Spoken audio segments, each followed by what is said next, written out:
kita melayani umatnya dengan senang, berarti kita memuliakan namanya.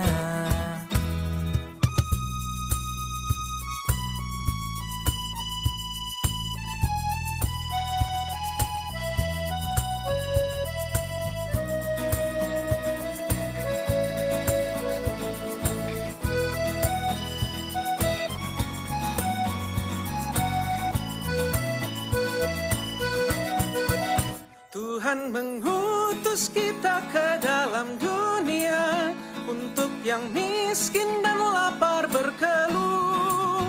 Meski dihina serta dilanda duka, harus melayani dengan sepenuh. Dengan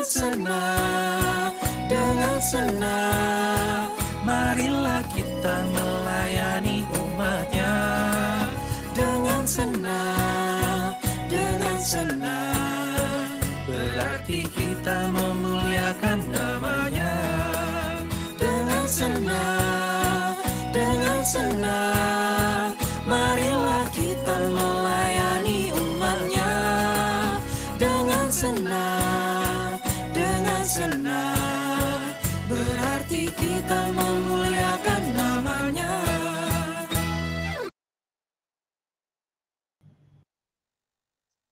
Ya, Bapak Ibu serta saudara-saudari sekalian, di jam saya menunjukkan jam 7 sudah lewat 1 menit bahkan. Ya, mudah-mudahan jam kita semua sama. Betul, ya. Pak Sam. Ya, Pak. Oh ya, puji Tuhan. Berarti jam saya tidak keliru, takutnya ngaco baterainya gitu ya. Oke, Bapak Ibu serta saudara-saudari sekalian, berarti kalau sudah pukul 7 tepat dan lewat 1 menit bahkan, ini artinya kita akan memulai kegiatan kita pada kesempatan malam hari ini, bincang sersan kita, di mana pada kesempatan malam hari ini kita akan membahas 2 kitab secara langsung. Kenapa 2 kitab secara langsung? Nanti kita lihat dalam pembahasannya, kitab apa yang kita bahas. Kalau kemarin, kita ingat bulan kemarin itu tentang Tawarikh, begitu ya, itu juga namanya unik. Sekarang kita melanjutkan pembahasan kitab setelah Tawarikh, yaitu Ezra dan Nehemia. Namun, sebelum kita melangkah lebih jauh, Bapak Ibu serta saudara-saudari sekalian, kita akan mengawalinya dengan sebuah pujian pembuka yang diambil dari Kidung Jemaat 412, Kidung Jemaat 412, yaitu Tuntun Aku Tuhan Allah, akan menjadi pujian pembuka kita.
Sebelum kita bersama membahas, masuk ke dalam pembahasan kita, Bapak Ibu serta saudara-saudari sekalian, kita akan membukanya di dalam doa. Dalam kesempatan ini saya minta dengan hormat, mungkin Pak David Songkotan bisa memimpin doa buka. Dipersilakan waktu dan tempatnya, Pak David. Terima kasih Pak Sam. Baik Bapak Ibu, mari kita bawa bincang sersan kita di dalam doa. Mari kita satu di dalam doa. Bapa yang bertahta di dalam kerajaan sorga, puji dan syukur kami naikkan kehadirat-Mu Tuhan, di mana Engkau telah persekutukan kembali kami, walaupun dari tempat kami masing-masing melalui media sosial ini. Biarlah kiranya Tuhan berkati media sosial ini boleh menjadi satu buah perangkat untuk kami bersekutu bersama, berbicara bersama secara serius namun santai tentang dua kitab yang akan kami bahas, yakni tentang kitab Ezra dan Nehemia.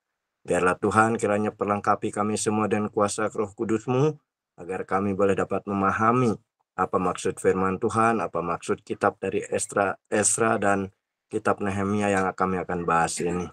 Berkati pula Pak Pendeta Samuel yang akan memaparkan materi tentang kedua kitab ini ya Bapak. Biarlah materi ini boleh mengena ke dalam hati kami, sehingga kami juga boleh dapat memperlakukan di dalam kehidupan kami.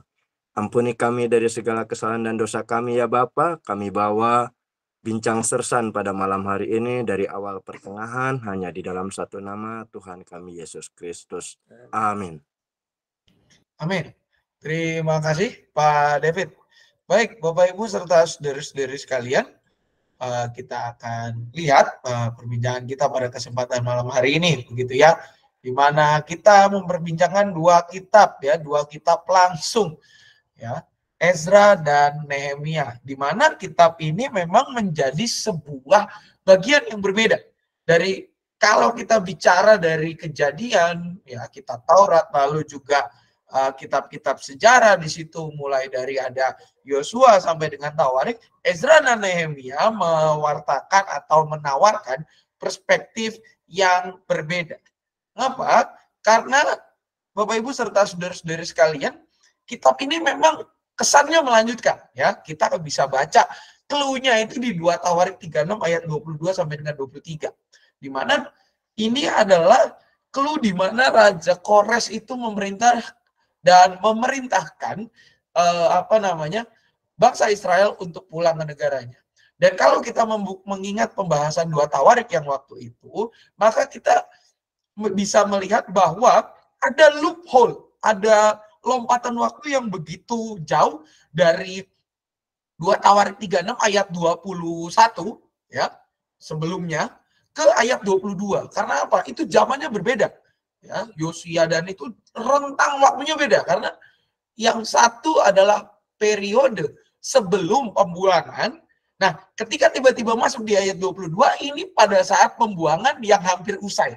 Ada long span waktu yang cukup panjang gitu ya. Yang satu pewartaan tentang pembuangan ke Babilonia setelah sebelumnya kerajaan Israel dibuang ke Assyria, atau di kemudian hari kerajaan Assyria menjadi yang namanya Suriah begitu ya.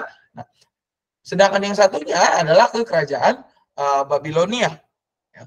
Dan ketika masuk 2 Tawarik 36 ayat 22 ini, nuansanya berbeda karena apa? Karena yang dipaparkan di situ adalah Raja Kores. Raja Kores, Bapak Ibu, ini adalah raja kerajaan Persia, di mana kerajaan Persia nanti menaklukkan Babilonia, begitu ya. Jadi ada loophole yang begitu jauh antara 2 Tawarik 36 ayat 21 dengan ayatnya yang ke-22 ya, sampai dengan 23.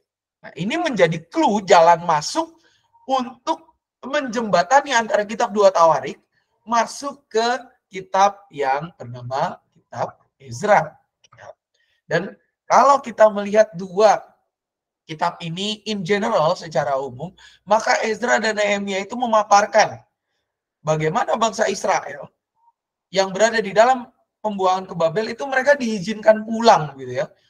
Karena Babilonia kan, Babel itu menjadi menjadi bagian atau bahkan menjadi penaklukan daerah yang ditaklukkan oleh kerajaan Persia ya. Kores itu kan bahasa lainnya Cyrus the Great, ini Cyrus II. Ketika itu bangsa Israel diizinkan pulang. Lalu juga apa? Dipaparkan di situ ada bangsa Israel ternyata orang-orang yang tidak diangkut ke pembuangan. Dari mana asal mereka? Ini adalah Israel Utara, yang nantinya berkembang menjadi orang-orang Samaria. Ya. Yang dibawa ke Babilonia, kalau kita ingat di Tawarik, maka itu adalah orang-orang Israel yang berasal dari Yudea. Kalau yang dibawa ke Assyria, itu berasal dari Israel Utara dengan ibu kota di Samaria. Yudea ibu kotanya Yerusalem, Israel Utara ibu kotanya di Samaria. Sejarahnya kita sudah bahas di kitab Tawarik, dan kita ingat Kalau yang dibawa Babel itu istilahnya diangkut semua ya, kabeh dibawa. Kalau yang orang-orang Samaria ini ada yang ditinggalkan gitu. Jadi orang-orang Assyria itu lebih selektif dalam memilih orang. Siapa yang bisa dibawa, siapa yang ditinggal. Bagaimana dengan yang ditinggal? Yang ditinggal itu nanti akan melakukan yang namanya sebuah tindakan namanya kawin silang.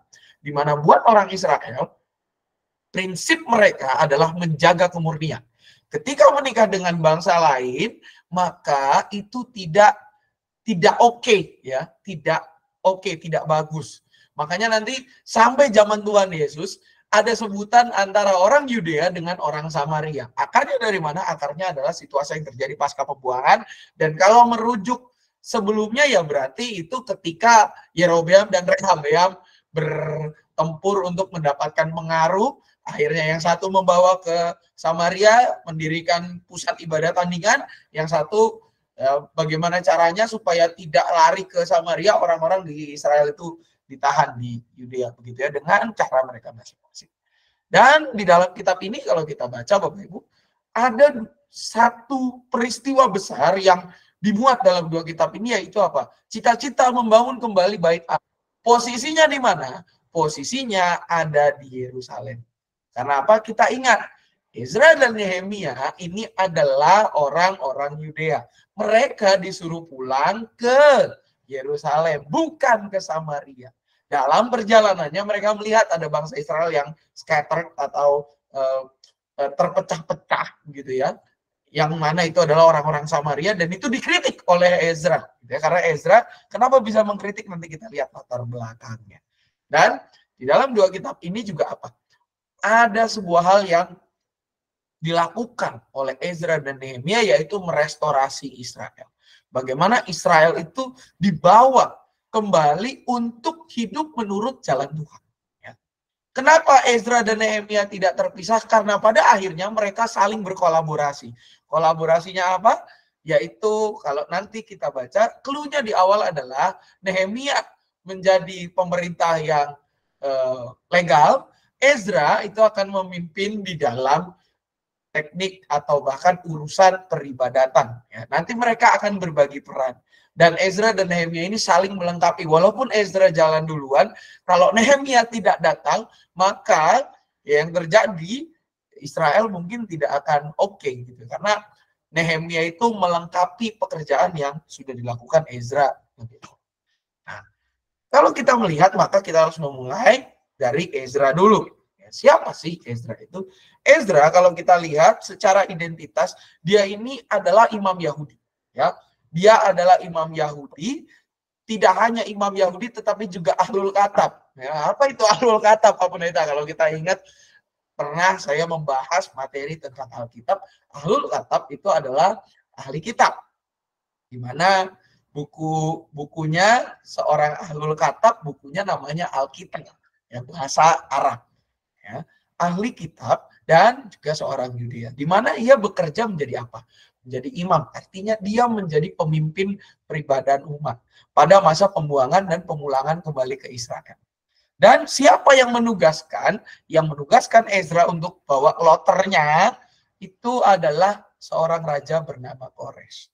Dalam kehidupan bangsa Israel, Kores inilah yang pertama kali diberikan gelar Mesias.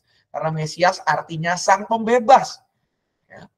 Kores ini secara khusus mendapatkan gelar sang Mesias dalam pikiran orang Israel.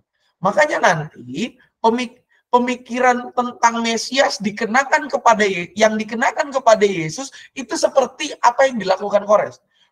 Membebaskan Israel dari tangan penjajah supaya mereka bisa kembali pulang ke negaranya, berdaulat atas negaranya sendiri.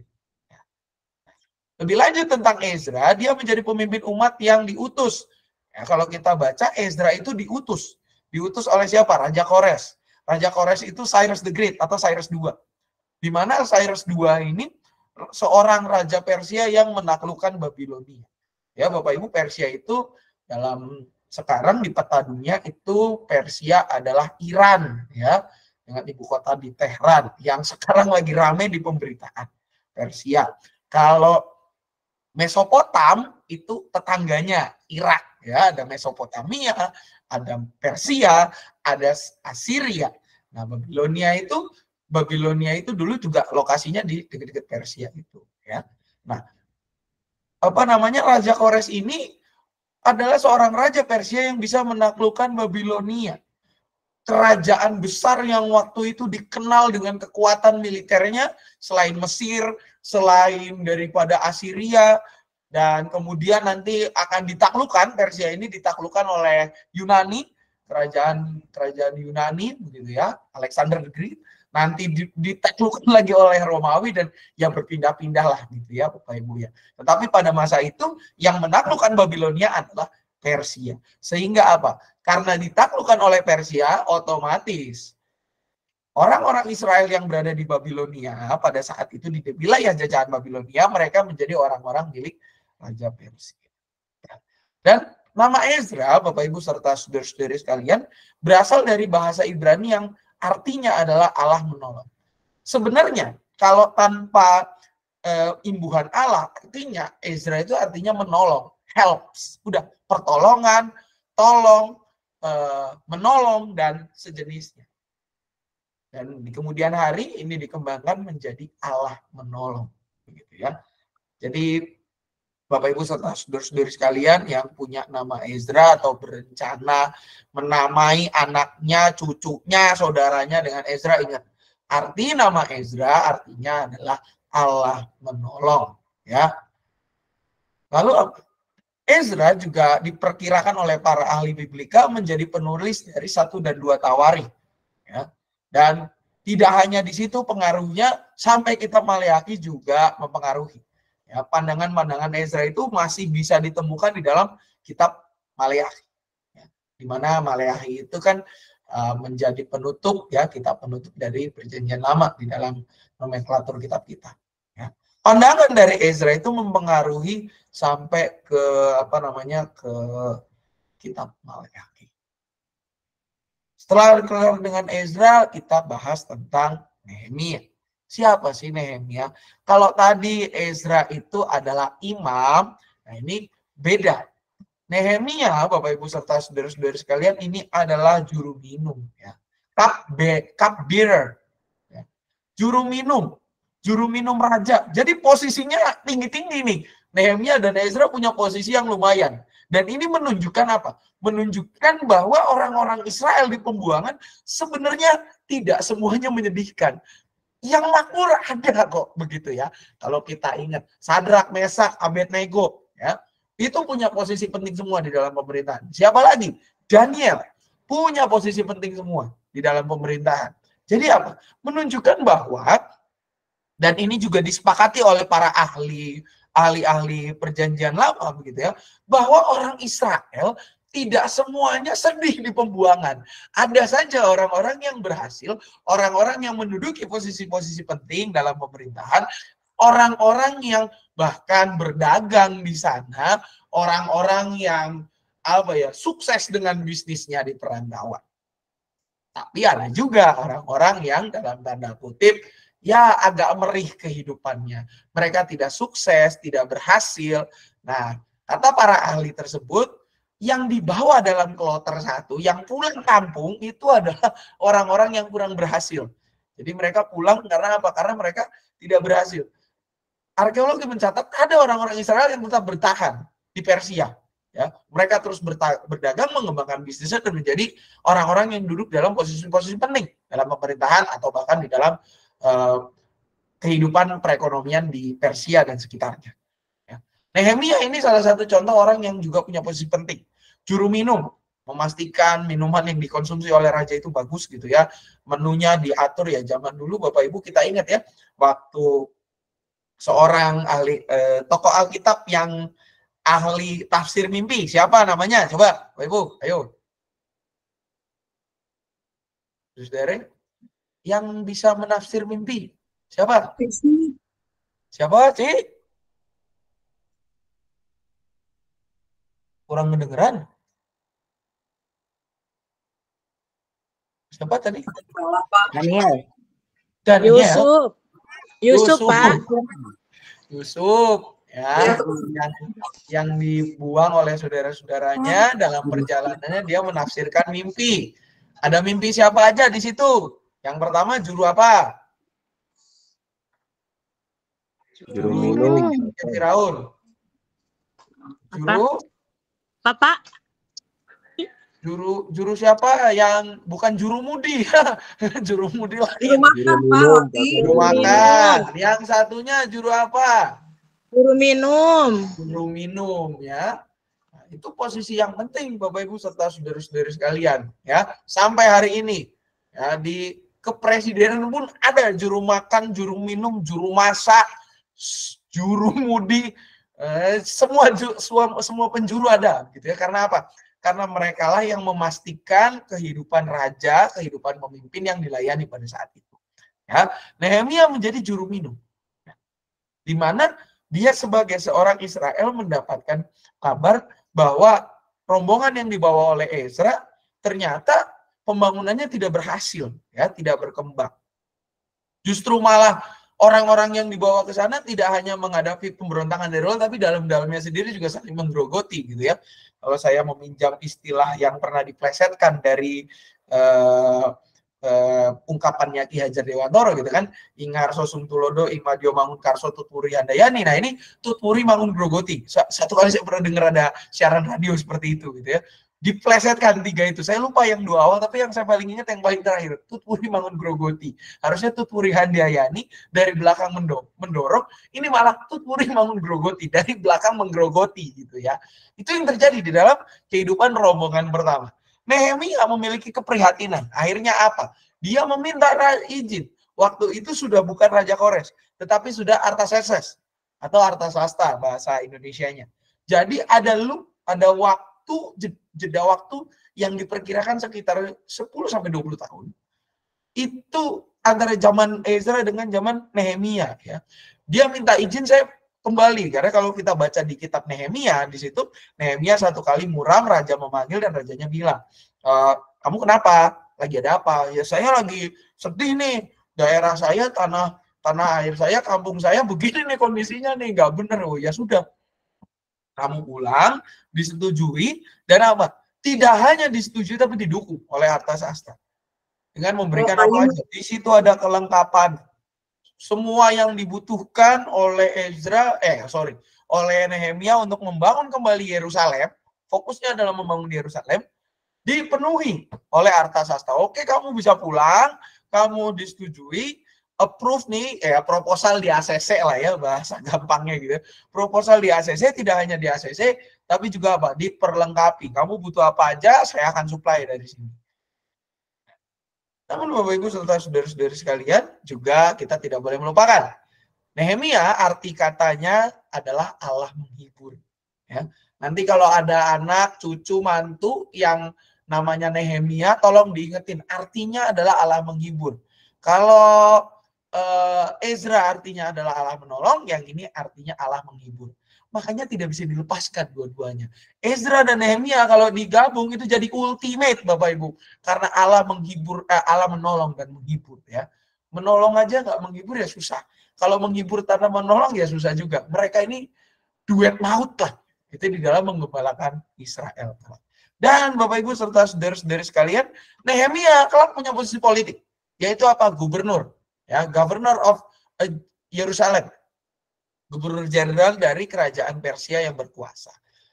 Nantinya Nehemia memimpin secara legal, ya, yang untuk hubungan ke Persia.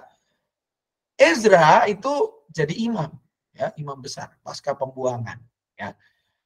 Ezra memimpin di dalam hal restorasi keagamaan. Nehemia nanti lebih kepada hal-hal yang bersifat tata negara dan sebagainya. Mereka berbagi tugas. Tetapi satu hal yang pasti, ketika orang-orang Israel dipulangkan pada zaman Raja Persia, mereka tidak otomatis merdeka. Karena apa?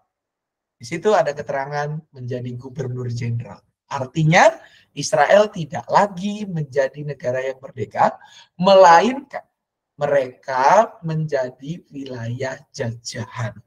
Pada saat itu jajahan Persia. Sampai nanti ada pemberontakan Makabe dan teman-temannya sempat mau jadi kerajaan mandiri tapi gagal lagi karena mereka jadi koloni, yaitu koloni Yunani, pindah tangan ke koloni Romawi. Terakhirnya sampai zaman Tuhan Yesus itu mereka jadi koloni Romawi, gitu ya. Nah, buat orang Israel pada saat itu ketika mereka pulang tidak masalah. Karena apa? Yang penting saya pulang kampung. Di tanah rantau saya tidak berhasil. Yang pulang ini kan adalah orang-orang yang dalam tanda kutip orang-orang gagal. Ya, yang gagal ya dia pulang, gitu ya, kembali ke daerahnya, berusaha mengembangkan. Karena apa? Konsepnya ya seperti lagu grup band Indonesia yang merupakan bahasa Inggris dari Tuhan memberkati, gitu ya. Mereka lebih baik di sini katanya, rumah sendiri. Ya udah, walaupun gak ada ini itu, tapi semuanya ada di sini, gitu ya. Saya masih, dan buat orang Israel pada saat itu mereka kampung itu adalah sesuatu yang tidak bisa dilupakan, gitu ya. Apapun yang terjadi saya harus bisa pulang kampung. Nah, dari bagian ini kita bisa sudah mengetahui bahwa sebenarnya ada misi politik yang dibawa oleh Raja Persia, yaitu apa? Mengembangkan kerajaan. Karena apa? Karena sampai kerajaan Darius, kerajaan Persia itu adalah kerajaan yang terbesar. Dia membentang dari Turki sampai ke negeri Afrika situ. Sangat besar wilayahnya pada masa kekuasaan. Dan dari dua ini kita bisa menemukan bahwa Ezra dan Nehemia itu bekerja sama. Makanya mereka berdua tidak bisa dipisahkan. Ya, Ezra memang datang lebih dulu, tetapi apa, terhambat pekerjaannya. Perlawanannya tidak hanya dari luar, tapi dari dalam. Dari luar bangsa Israel adalah orang-orang yang terusik. Ya, tadinya kan sempat jadi tanah kosong lah ya, Israel itu ya, pasca pembuangan. Pada saat masa pembuangan jadi tanah kosong, Bapak Ibu. Tidak bertuan istilahnya. Karena apa? Tidak ada pemerintah yang sah pada saat itu di Israel. Akhirnya orang-orang berusaha memerdekakan diri, dan ketika datang ini, wah ini ada pendudukan nih, penaklukan, gitu ya. Nggak oke nih kalau ada penaklukan. Saya yang tadinya udah punya tanah sendiri, perkampungan sendiri, sekarang harus berada di bawah kekangan orang lain. Akhirnya dilawan lah dari bangsa-bangsa sekitar. Tapi juga apa? Dari dalam rombongan itu sendiri ada mereka yang pengen berkuasa, mereka yang pengen punya hal yang lebih, punya arsitek sendiri atau punya grand design dengan misi dan visinya sendiri. Mereka memberontak. Jadilah Ezra itu kepusingan gitu ya. Ketika membangun tembok Israel yang tidak selesai-selesai. Karena apa? Hari ini dibangun, besok diserang, bukan diserang dari depan, tapi diserang dari dalam juga gitu ya. Makanya ketika datang Nehemia dengan segala kelengkapan yang dibutuhkan, pembangunan tembok Israel itu dipercepat, digaspol. Ya, kalau zaman Ezra bensinnya masih bensin ala kadarnya, zaman Nehemia bensinnya banyak yang kualitas super gitu, kualitas racing, ngebut pembangunannya ya. Hanya dalam beberapa hitungannya hari bahkan bulan gitu ya, itu udah selesai tembok Israel. Nah, juga Nehemia itu menolong Ezra, Bapak Ibu serta saudara-saudara sekalian ya. Ezra dan Nehemia saling tolong menolong. Ya sudah, Nehemia, kamu fokus saja di bagian peribadahan, saya fokus di bagian legal, untuk urusan hukum-hukumnya nanti saya urus ya. Mereka saling bekerja sama dan saling melanjutkan. Tidak menghilangkan karya satu dengan yang lainnya, mereka menjadi duet maut gitu ya. Dan kalau Nehemia, Bapak Ibu, kenapa bisa menolong Ezra dalam hal legal? Nehemia itu punya akses terhadap kerajaan, dia juru minum. Posisinya penting. Ya, kalau kita ingat ya, nanti posisinya si Nehemia ini kalau kita ingat kayak ya si Yusuf ya, dan dia punya posisi penting dan dipercaya gitu ya oleh raja. Nehemia mendapat dukungan dari Artasasta. Kalau Ezra waktu itu dukungannya ya boleh dibilang tidak sebesar dukungan yang diberikan kepada Nehemia. Akhirnya mereka berbagi tugas. Nehemia untuk urusan legal, ketatanegaraan, Ezra memimpin dalam hal peribadatan. Ya. Dan kalau kembali seperti yang tadi saya katakan di awal, motif pengutusan mereka berdua adalah ya motif politik. Ya. Motifnya politik. Di mana pada saat itu Persia ingin memperluas kerajaan mereka. Karena ini adalah tanah kosong, leaderless, daerah yang diperebutkan karena kekosongannya, ya udah, kita dudukin aja sekalian dengan siapa? Orang-orang lokal istilahnya ya, dengan orang-orang lokal yang dipulangkan ke daerah sana untuk menduduki daerah tersebut, ya. Karena memang tanah itu sebenarnya selain kosong juga, ya mau diambil oleh Persia untuk memperluas kerajaan mereka, mendapatkan akses ke tengah-tengah laut, ya, Laut Mati, lalu beberapa akses-akses menuju Turki misalnya, atau negara-negara seperti Mesir, daerah-daerah Mesir dan daerah-daerah Afrika, begitu ya. Sungai ini lah boleh dibilang. Dan pola ini kalau kita ingat terjadi lagi nanti di sekitar Perang Dunia Kedua gitu ya. Kalau kita ingat di mana orang-orang Yahudi itu dipulangkan ke daerah yang sekarang jadi negara Israel itu, ya polanya kurang lebih seperti ini, ya, dari Eropa dikumpulkan dibawa pulang. Gitu. Karena apa? Dengan orang-orang lokal untuk mereka supaya pertama kalau di Perang Dunia Kedua kan menghindari genosida. Gitu. Kalau waktu itu yang ini adalah untuk memperluas kerajaan Persia. Tetapi apa? Umat Israel pola pandangnya beda. Walaupun mereka harus lewat ini, mereka mengatakan bahwa ini adalah cara Tuhan supaya kami bisa kembali ke tanah asal kami sendiri. Ya, supaya saya bisa berada di tempat yang dijanjikan, the Holy Land itu, gitu, tanah yang suci yang dijanjikan oleh Allah, yang ditaklukkan Allah untuk kelangsungan hidup saya. Itu pola pikirnya. Jadi buat mereka no problem, nggak mesti jadi negara merdeka, oke, fine. Yang penting satu, yang penting apa? Yang penting saya udah pulang dulu, gitu ya. Urusan nanti jadi merdeka setelah saya pulang ya itu urusan belakangan. Dan kalau kita lihat di kemudian hari, Ezra Nehemia ini kan berkuasa, gitu. Setelah mereka selesai berkuasa, akhirnya apa? Ketika mereka selesai berkuasa, Israel akhirnya kembali ke masa kelaliman dan yaitu tidak disukai oleh Allah. Akhirnya segala hal dipersulit, begitu ya. Kita bisa lihat di kemudian hari. Nah, bagaimana dengan tema-temanya ya di dalam kitab Ezra dan Nehemia? Bapak Ibu serta saudara-saudari sekalian, dua kitab ini temanya simpel. Nah, saya pikir kalau kita membaca Ezra dan Nehemia, rasanya satu kitab itu bisa lah dari jam 7 pagi sampai jam 7 malam. Ya. Besoknya Nehemia, dari jam 7 pagi sampai jam 7 malam. Cukuplah mengisi waktu di sela-sela liburan, apalagi anak-anak remaja ini banyak yang sekolahnya belum masuk, begitu ya. Ada beberapa sekolah yang belum masuk. Tadi saya sempat ke daerah Puncak, masih macet, gitu ya. Jadi masih ada yang memanfaatkan momen libur.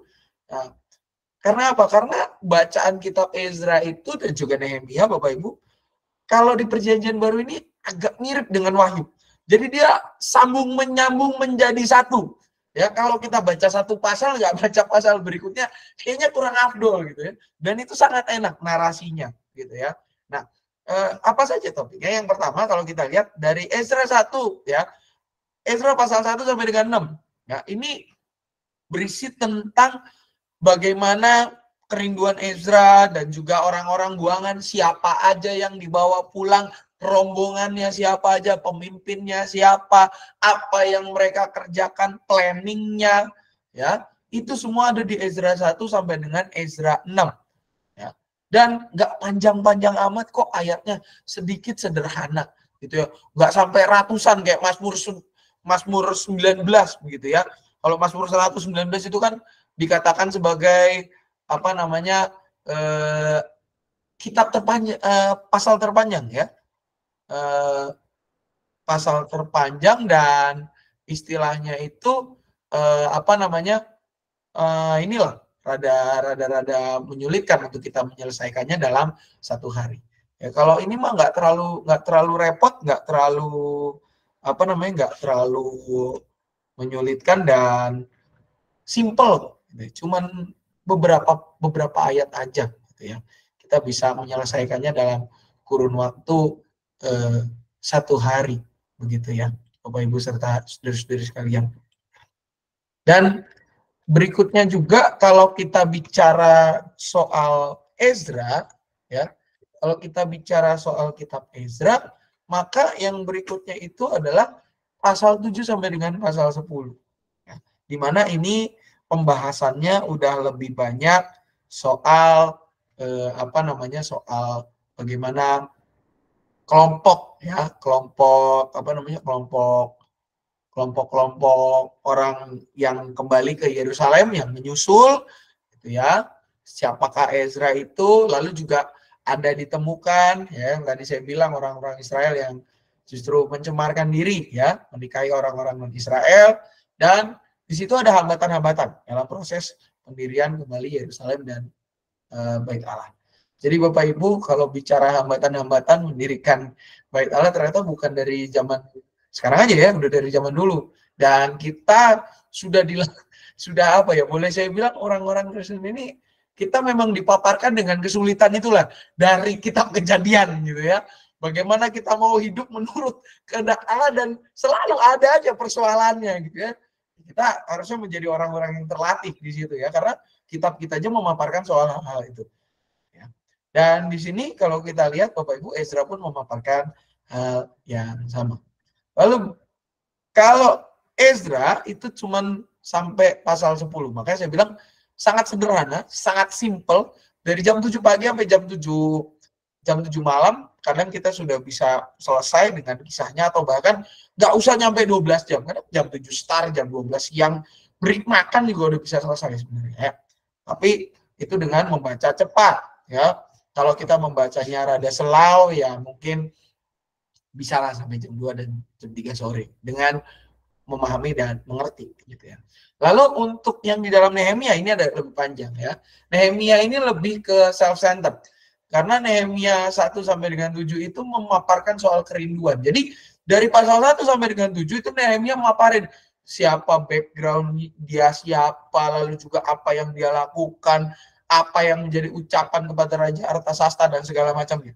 Termasuk pembangunan kembali tembok kota Yerusalem. Nehemia lebih terplanning daripada Ezra.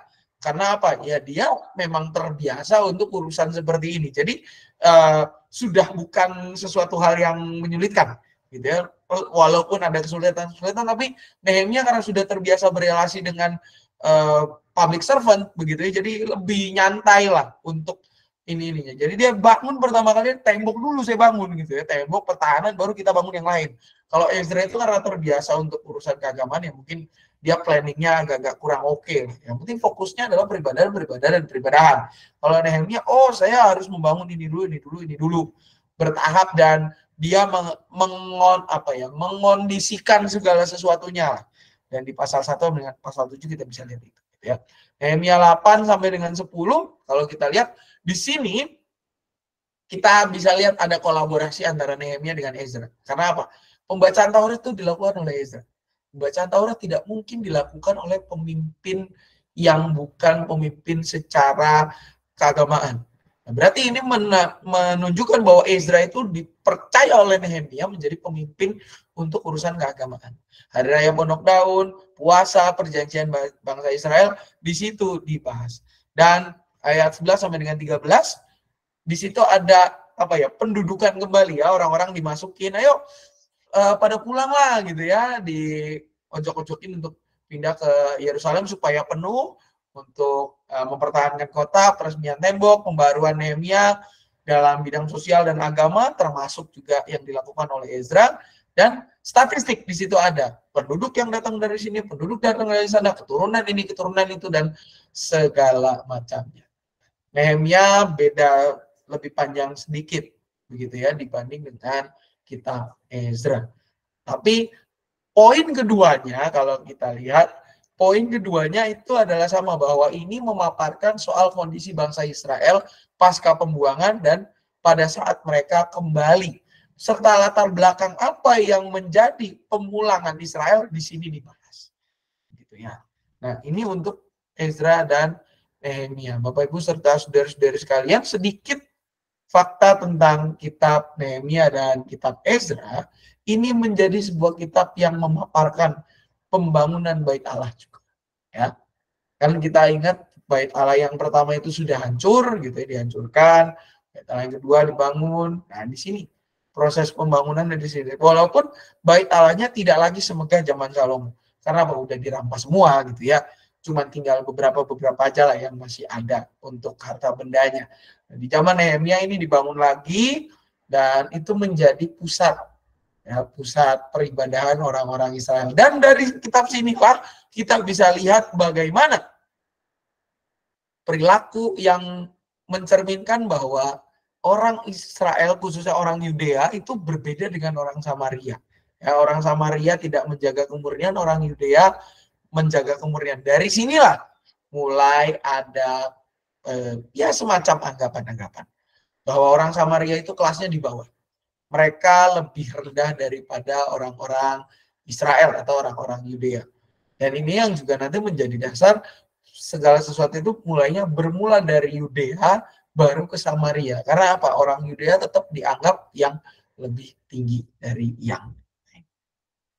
Itu materi kita, Bapak Ibu, yang bisa saya sharingkan tentang kitab Nehemia dan kitab Ezra. Barangkali ada yang mau ditanyakan terlebih dahulu atau mau diperdalam, dipersilakan Bapak Ibu serta saudara-saudari sekalian. Kita masih punya waktu. Ada yang mau diperdalam Bapak Ibu?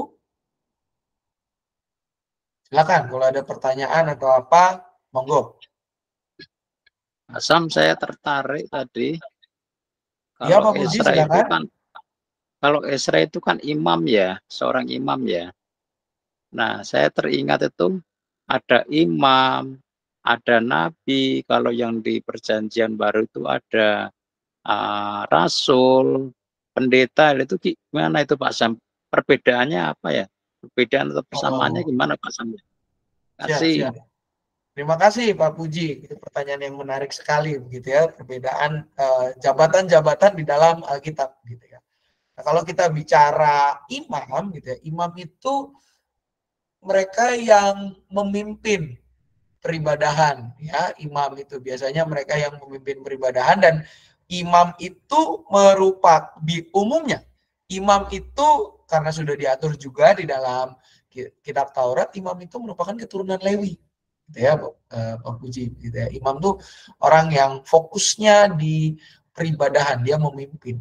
Kalau nabi itu berdasarkan panggilan. Kita ingat Yeremia, lalu Yesaya ya. Mereka itu berdasarkan panggilan, ada request ya. Lalu juga ada Samuel, ada siapa lagi? Ada beberapa nabi-nabi yang lain. Kalau kita lihat semuanya itu karena panggilan Tuhan. Tetapi apakah nabi bisa menjadi imam? Bisa, karena mereka lebih ke peribadahan. Sedangkan imam ya belum tentu. Imam dengan nabi memang relasinya dekat gitu ya, nggak jauh. Karena apa? Mereka berkaitan untuk urusan agama. Lalu untuk rasul, nah rasul itu kalau kita ingat ini tradisi yang muncul di Perjanjian Baru ya, Bapak Ibu serta saudara-saudara sekalian. Rasul itu di Perjanjian Baru mulai muncul karena pada saat itu kita ingat Tuhan Yesus memanggil 12 murid. Dari situ tuh akar tradisinya. Mereka nanti disebut rasul. Disebut rasulnya kapan? Pada saat setelah peristiwa Pentakosta. Ketika mereka diperlengkapi, diberikan kemampuan untuk melampaui keterbatasannya di dalam menyuarakan Injil Tuhan Yesus Kristus. Yaitu apa? Peristiwa Pentakosta. Ya.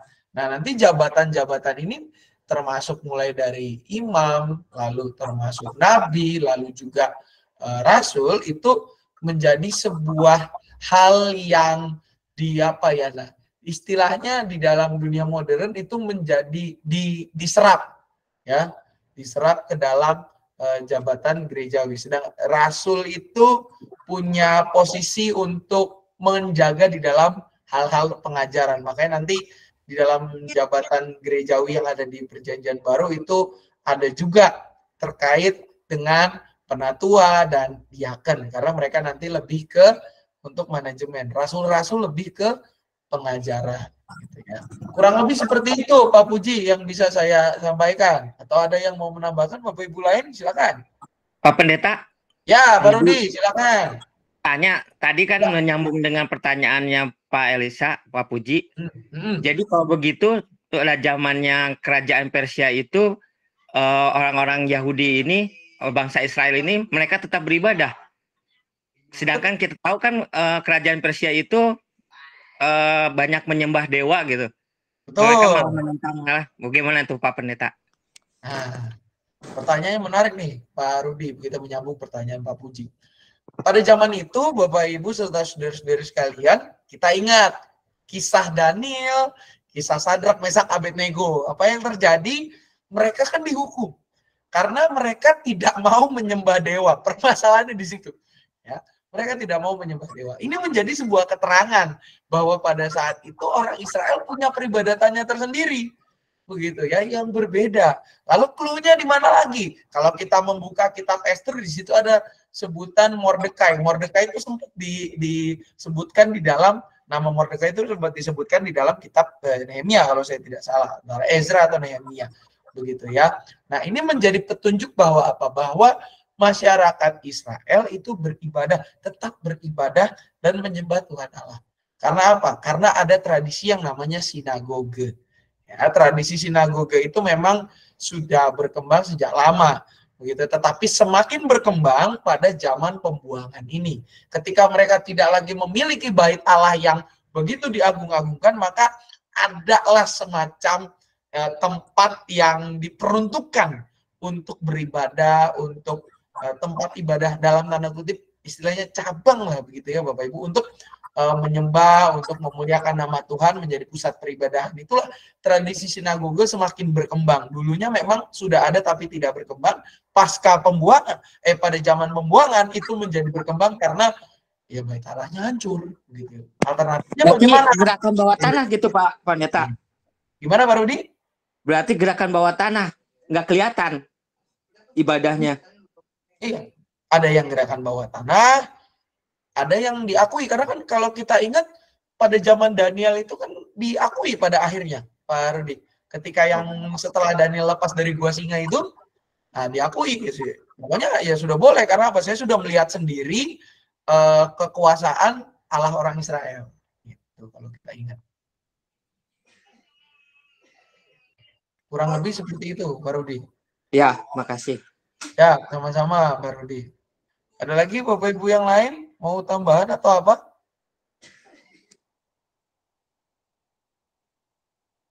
Jadi Ezra itu bisa dikatakan keturunan dari orang-orang Lewi itu Pak Sam. Kasih. Kalau Ezra ya Pak ya, kalau Ezra itu kita misalkan kita cari asal usulnya gitu ya. Kalau kita buka di kitab apa namanya, asal usulnya Ezra, memang agak sulit nih kita cari di Alkitab. Tapi para penafsir mengatakan Ezra itu punya keturunan Lewi begitu, karena dia menjadi seorang pemimpin iman begitu ya, dan dia itu keturunannya dari seorang yang bernama Seraya gitu ya. Seraya itu salah satu salah satu imam di dalam di dalam kerajaan gitu ya, imam kerajaan ya. Imam besar terakhir yang berkuasa di kerajaan Salomo gitu ya, kerajaan Salomo di Bait Allah gitu ya. Itu jadi si Ezra ini masih keturunan imam besar. Ya, kalau keturunan imam besar sudah pasti Lewi, Pak Puji, begitu. Ya, silakan Bu Rahayu. Nyambung yang tentang imam tadi loh Pak. Kalau di zaman Alkitab kan imam itu semuanya dari Lewi ya. Tapi di ujungnya itu Tuhan Yesus itu juga dianggap sebagai imam besar, sedangkan itu sendiri bukan dari Lewi loh Pak itu. Itu malah dari Yehuda. Gimana itu Pak? Digelar sebagai imam karena, nah ini menarik Bapak Ibu. Kalau kita perhatikan Tuhan Yesus itu di dalam Matius 1 kan keturunan Daud, ya, keturunan Daud. Dan kalau kita bicara itu secara manusiawi, dan kalau kita bicara soal imam itu kan memimpin. Ya, tugas imam Yesus tuh nggak cuma imam loh, imam, nabi, raja, ada 3 gelar yang dikenakan kepada Tuhan Yesus di dalam kitab Injil. Kenapa dikenakan tidak hanya imam, kenapa juga dikenakan salah satunya imam? Karena apa? Tuhan Yesus kan memimpin. Dia punya, kalau kita ingat, imam, salah satu tugas imam adalah mengajar. Dalam perjalanan pelayanan Tuhan Yesus, kalau kita membuka kitab Injil, Tuhan Yesus kan mengajar di situ. Dia buka kitab, dan bagi orang Israel yang bisa memimpin itu nggak semua orang bisa, sangat dibatasi. Dan Tuhan Yesus itu punya kualifikasi untuk memimpin. Karena apa? Karena Tuhan Yesus itu mampu, dan dia tercatat dalam tradisi, begitu, dalam tradisi dikatakan bahwa dia itu juga belajar lah. Dan apa ya, orang Israel kan pada zaman itu pelajarannya memang harus sampai bisa tingkat lanjut gitu ya. Itu dia, Bu. Makanya Tuhan Yesus dikatakan sebagai imam karena apa? Dia memimpin. Bukan hanya memimpin di dalam sinagoge, tetapi juga apa? Memimpin dan mengajar umat. Tuhan Yesus kan pelayanannya mengajar dan juga mengobati, gitu ya, melakukan ini. Dia memberikan pengajaran ya. Kalau imam kan memberikan pengajaran. Begitu kurang lebih, Bu Rahim. Nah, imam di atas segala imam bahkan. Lebih-lebih daripada orang Lewi. Jadi tidak bisa dikenakan standar yang sama. Ada lagi Bapak Ibu yang lain? Oke, kalau sudah tidak ada Bapak Ibu, tayangan ini bisa dilihat lagi di YouTube, dan juga mudah-mudahan ini menggerakkan kita untuk semakin apa ya, boleh dibilang mencintai ya, maupun semakin mau memiliki pemahaman yang dalam tentang Alkitab kita, tidak hanya sekedar ditinggalkan begitu saja, tidak dibaca, tetapi mau memperdalamnya. Contohnya sederhana Bapak Ibu, ketika kemarin, kalau Bapak Ibu menggunakan TB 1975, saya menggunakan TB 2, di situ ada keterangan yang menarik dalam bacaan Injil ya. Di mana kalau TB 1975 mengartikan ikan yang diberikan kepada Tuhan Yesus itu adalah ikan goreng. Dari dalam TB 2 dikatakan itu sebagai ikan bakar. Loh, kok bisa beda? Karena ternyata Bapak Ibu, terjemahan kalau kita merujuk kepada bahasa aslinya, itu artinya sebenarnya ikan yang dimasak. Ikan yang dimasak bisa diapain aja? Dibakar, diungkep, diarsik, lalu digoreng. Dan pada saat itu yang paling umum di masyarakat Israel bukanlah digoreng, tapi dibakar. Karena murid-murid Tuhan Yesus kan orang-orang pesisir, orang-orang yang nelayan, dan nelayan paling umum ya ikan dibakar. Ya. Dan Injil-Injil yang lain mencatat juga dibakar.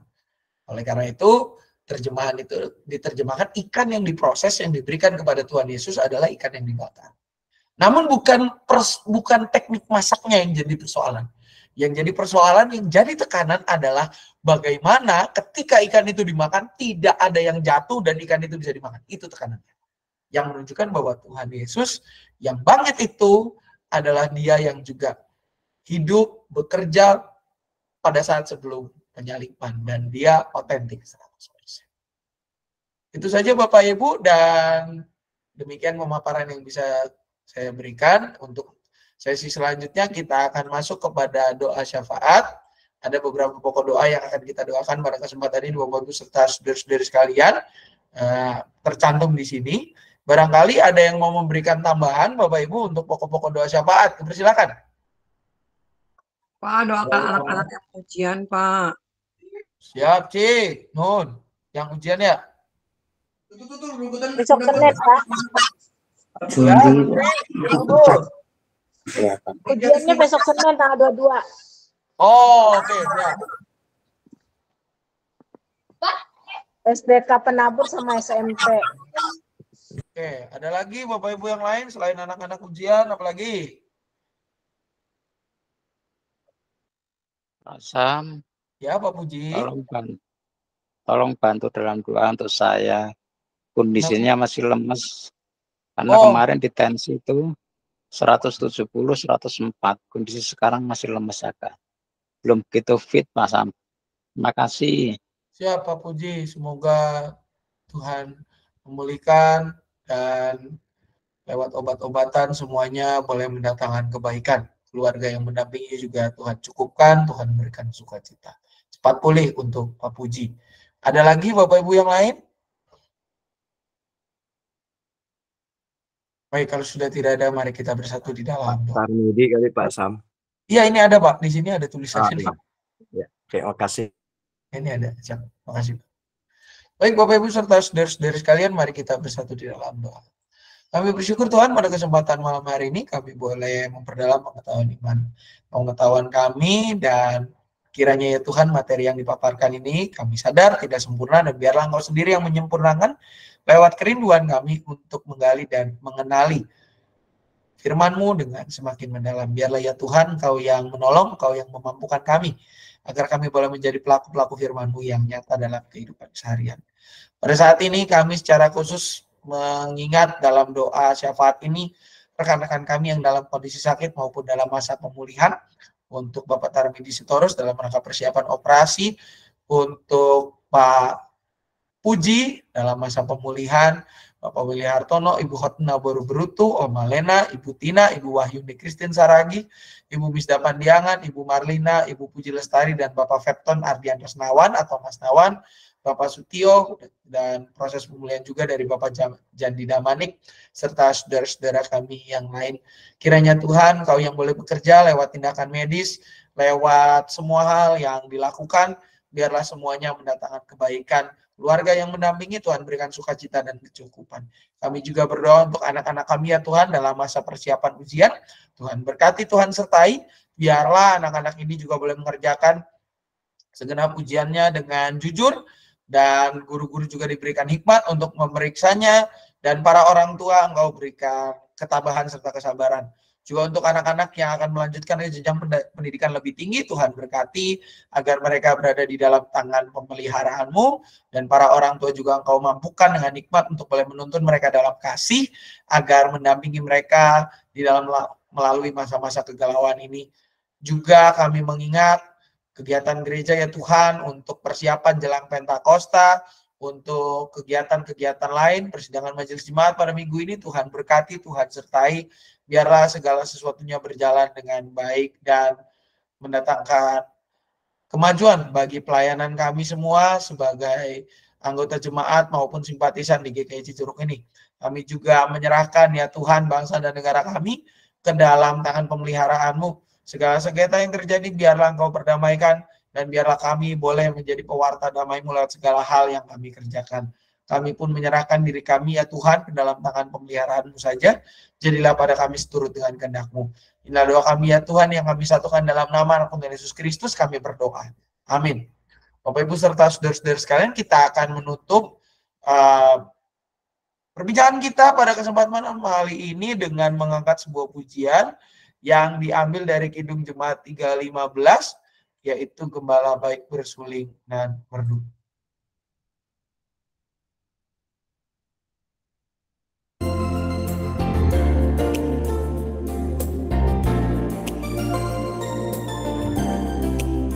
Gembala baik bersuling dan merdu, membimbing aku pada air tenang, dan memberikan aku berteduh di padang rumput hijau berkenan. Oh gembalaku itu Tuhanku, membuat aku tentram hening, mengalir dalam sungai kasih-Ku, kuasa damai jalan bening.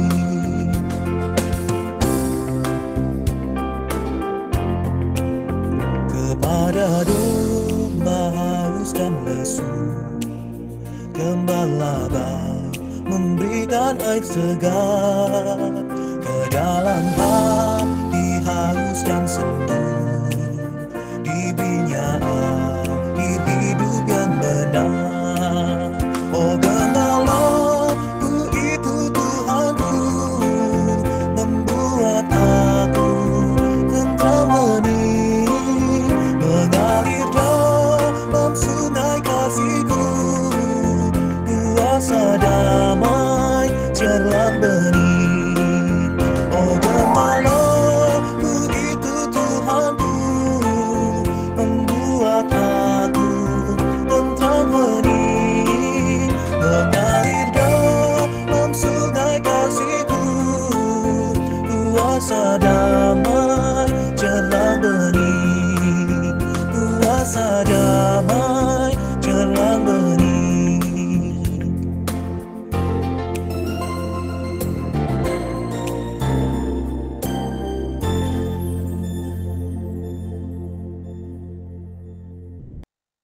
Ya, Bapak Ibu, dengan demikian bincang sersan kita selesai. Barangkali sebelum kita menutup ada pengumuman ya dari lansia dulu, silakan.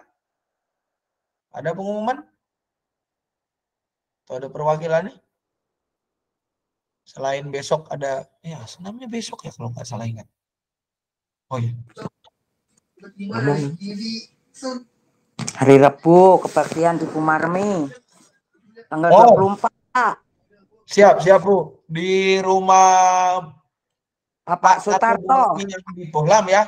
Benar ya Bu ya? Iya. Siap. Juga besok ada senam lansia ya, kalau saya tidak salah. Jam 8 ya. Di GOR ya. Untuk besok.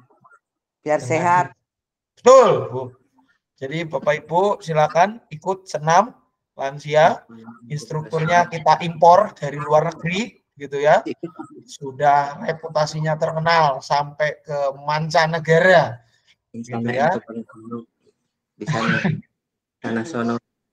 Gitu ya Bapak Ibu. Jangan lupa jam 8 pagi besok ada senam lansia, dan untuk para lansia jangan lupa PRT lansia minggu depan jam 10 di rumahnya Bapak Sutarto dengan Ibu Marmi di Bohlam. Ya, di Jalan Bohlam sana itu. Ya. Terima kasih Bu Lasmi. Untuk Komisi Dewasa Pak Rudi ya. Pak Rudi maaf. Pak David, ada pengumuman Komisi Dewasa. Silakan. Baik, terima kasih Pak Sam. Sedikit sih pengumuman dari Komisi Dewasa untuk PRT tanggal 1 Mei 2024 di rumah keluarga Bapak Lehon Simarmata, di alamatnya di Perum Atlantis, Blok F nomor 8, Sindang Palai.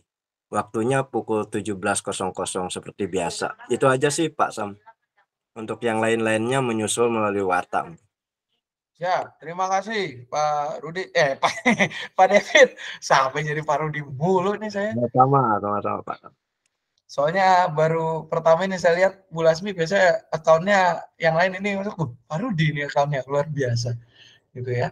Lalu untuk berikutnya Bapak Ibu, untuk ini ada sedikit titipan dari kelompok kerja Mardiko begitu ya. Hari Sabtu ini, sekira Sabtu ini ada kegiatan nonton bareng di ruang remaja itu ya, untuk para penerima beasiswa Mardiko GKI Cawang dan juga segenap orang tuanya. Mohon perhatian, ada nonton bareng film judulnya Overcomer ini gitu ya, 20 April jam 9 sampai dengan 12 di sana ruang remaja itu. Dan juga Bapak Ibu bisa lihat di sini kegiatannya untuk yang penerima beasiswa dari GKI Cawang. Ini adalah wajib dan harap hadir bersama dengan orang tua. Mohon perhatian dari Bapak Ibu serta saudara-saudara sekalian, khususnya yang menjadi penerima beasiswa dari orang tua asuh GKI Cawang ya. Ini ada kegiatan nonton bareng gitu. Filmnya saya juga nggak tahu, saya belum pernah nonton kayaknya film ini ya, agak jarang nonton film soalnya saya. Dan juga Bapak Ibu, tambahan berikutnya untuk warta kita adalah untuk tanggal 21 ya, tanggal 21 karena bertepatan hari Kartini. Jadi dihimbau, sebenarnya sifatnya himbauan aja, nggak wajib ya Bapak Ibu. Himbauan aja bagi Bapak Ibu anggota Jemaat maupun simpatisan yang perempuan, dipersilakan untuk mengenakan baju kebaya itu ya. Dan juga untuk yang remaja, untuk remaja itu ada lomba. Saya carikan dulu ini, mana poster lombanya, justru hilang saya. Ya, untuk remaja jangan lupa ini ada lomba yang hadiahnya pasti sangat menarik karena luar biasa begitu ya. Jadi para orang tua mohon didorong agar anak-anaknya bisa ikut lomba. Ada 2 lomba yang diadakan oleh Komisi Remaja di sini. Yang pertama itu adalah judulnya Lomba Mojang Jajaka. Di sini bisa ada apa namanya? Mudah-mudahan screen saya sudah nongol gitu ya. Dengan apa namanya? Dengan dia punya persyaratannya.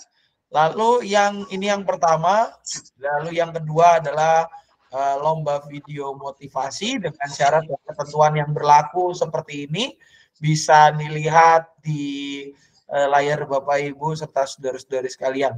Bagi masing-masing orang tua yang punya anak remaja mohon didorong dikuatkan agar anak-anaknya bisa mengikuti segenap kegiatan ini karena bukan hanya hadiahnya saja tetapi ini merupakan kegiatan yang positif sekali, mengisi apa ya, dibilang mengisi liburan di akhir liburan dan juga menolong mereka untuk bisa semakin menghayati sebagai Kristen yang terus terbarukan senantiasa. Itu untuk tambahannya Bapak Ibu, dan jika sudah tidak ada tambahan lagi, terima kasih atas partisipasi Bapak Ibu semua. Selamat malam. Ya, kenapa Bu Sri? Layar ini ada yang isinya lebih dari satu nggak? Apanya? Di yang ikut ini misalnya di keluarga David ini satu orang atau berapa orang? Soalnya kan jumlahnya harus valid, Pak. Agak susah kayaknya ya kalau kayak begini. Sebagian udah keluar juga saya lihat. Iya. Bu Sri, agak susah sih. Dihitung aja, pukul rata aja Bu. Tulis 26 yang tadi masuk, tiknya saya hitung. Tadi sih memang ada 26. Ya karena online gini kan susahnya pembedaan gender gitu ya. Dan juga iya, makanya. Jadi tulis aja jumlah yang tadi masuk, nggak usah dibagi laki dan perempuan, ditulis di total. Nanti kalau ada pertanyaan dari tim LKKJ tinggal kita bilang ini online. Dan secara online tidak mungkin satu orang itu bisa satu gadget, satu keluarga bisa satu orang satu gadget, dan ya, probabilitasnya agak sulit begitu ya. Nanti dijelasin. Kalau ada kedua ini Pak. Nah tuh kan ada yang dua. Iya makanya. Jadi kita. Ya gini aja, nanti saya kira-kira dia kalau misalnya Pak Puji berarti 2 sama istri gitu ya. 26 kali 2 aja. Gitu. Jadikan 26 kali 2. Itu belum dihitung yang viewers di YouTube Bu, karena kan kita punya tayangan ulang juga. Ini kan ada tayangan ulangnya. Iya, oke. Siap Bapak Ibu, terima kasih atas partisipasinya. Selamat malam, selamat melanjutkan aktivitas. Tuhan Yesus memberkati. Yo, selamat malam. Dadah. Selamat malam semua.